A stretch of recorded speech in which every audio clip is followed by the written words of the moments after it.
Waiter. Waiter ka, dapat nagsiserbisyo ka. Alam mo ba, saan ka nagpunta? Ang tagal mong kumilos. Sisingilin mo ba kami o hindi, paalisin mo na ako. 360, kuya. 360, bakit di ka nalang manghold up? Mandurugas kayo. 360 para sa ganitong pangit. Bigyan mo siya ng 250. Kuya, mahal po kasi talaga ang isda namin. Bagong katay ito. Pero sasabihin ko sa'yo, di kami gipit. 360, nakakita ka na ba ng pera? Heto 400, sa iyo na sukli. Salamat, kuya. Parang di pa nakakita ng pera. Tara. Ay, kuya, mali po ito. Bakit training money ang binigay nyo? Training money ito. Hindi ito magagamit. Pera ang binigay ko sa'yo. Ikaw ang nagpalit. Ay, ano ba? Teka, Xiao Wang. Anong nangyayari? Bakit ka nakikipagtalo sa customer? Sino ka? Ano ng trabaho mo rito? May problema po ba sa pagkain? Hindi po ba sa panlasa nyo? Pakilala muna ako. Ako ang may-ari nitong farm restaurant. May alitan po ba? Ikaw ang may-ari. Ayusin natin ng mahinahon. Sabihin nyo, ano po ang gusto nyong mangyari? Gusto ko, sa susunod, pumili ka ng maayos ng empleyado. Tunay na pera ang binigay namin kanina. Pagkaraan, pinalitan niya. Naging training money.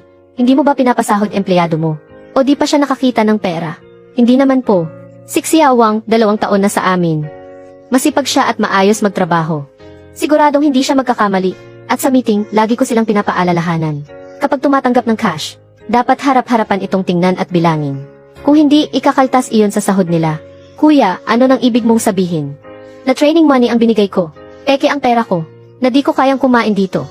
Kuya, ilang taon na kaming bukas. Ngayon lang kami nakaranas ng ganito. Nakikita ko naman maayos ang pananamit nyo.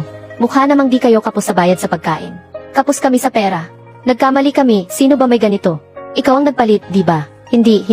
Huwag nating pahirapan ang iba, pwede. Hindi. Sa tingin ko, sadya kayong kumain ng walang bayad. Nanloloko para makalibre, di ba?